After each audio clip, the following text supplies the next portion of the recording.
खबरों की शुरुआत दिल्ली से आ रही बड़ी खबर के साथ करेंगे। द्वारका अदालत आहते में गोली चली है। एक वकील के चेंबर के बाहर ये गोली चली और अभी तक की जो इत्तलात हैं उनके मुताबिक स्वीकार लूथरा की मौत हो गई है। तो द्वारका कोर्ट के आहते में ये गोली चली है। एक वकील के चेंबर के बाहर गोली चली। अभी तक की इत्तलात के मुताबिक 45 साल के स्वीकार लूथरा की मौत की खबर है। सीधे रुख करेंगे दिल्ली में मौजूद हमारे साथी सुशील पांडे का। सुशील, क्या है ये पूरी खबर और अभी तक की क्या कुछ इसमें अपडेट?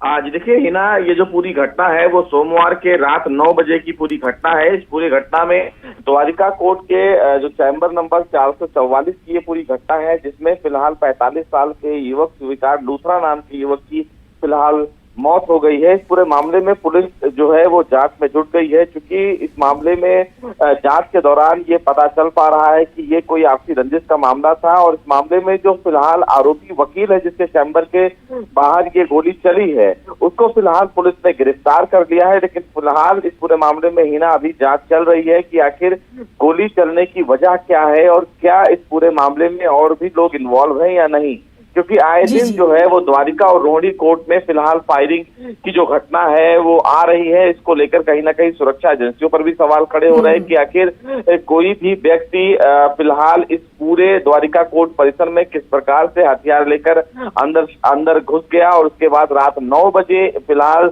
दोनों पक्षों में कहीं ना कहीं गहमा गहमी हुई। उसके बाद गोली चली। गोली चलने में 45 साल के युवक की मौत भी बताई जा रही है दिल्ली पुलिस के द्वारा। हालांकि पूरे मामले में जो डीसीपी है वो जांच में बता रहे हैं कि अभी इस पूरे मामले में जो पुख्ता जांच है वो पता नहीं चल पा रहा है कि गोली चलने की आखिर वजह क्या है। लेकिन गिरफ्तार किए गए जो आरोपी वकील है उनसे पूछताछ जारी है। जी सुशील, एक और अहम बात जानना चाहेंगे, अभी वहां पर सिक्योरिटी की सूरत हाल पूरे आहते की?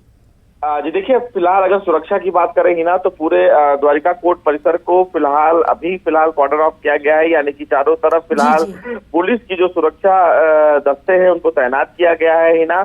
सबसे महत्वपूर्ण बात यह है कि चूंकि जो कोर्ट है वहां पर अब कार्रवाई शुरू हो गई है, इसलिए जो लोग फिलहाल कोर्ट परिसर में जा रहे हैं उनका इलेक्ट्रॉनिक एविडेंस के साथ भी जांच की जा रही है और साथ ही साथ उनका आधार कार्ड भी जांच किया जा रहा है। चूंकि द्वारिका कोर्ट के जो जिला जज है उन्होंने ये फिलहाल कहीं ना कहीं आदेश दिया है कि कोर्ट परिसर में उन्हीं को फिलहाल आने की इजाजत होगी जिनका कोर्ट में या तो तारीख होगा या फिर वो किसी वकील से मुलाकात करना चाहते हैं। अगर पूरे कोर्ट अहाते में कोई वकील किसी भी मुवक्किल को इजाजत देगा तभी वो कोर्ट परिसर में फिलहाल अंदर आ पाएगा। सुशील, तो लगातार इस अहम मामले में क्या कुछ खुलासा होता है उस पर नजर बनी हुई है। बहुत बहुत शुक्रिया आपका तमाम तर तफसीलात के लिए।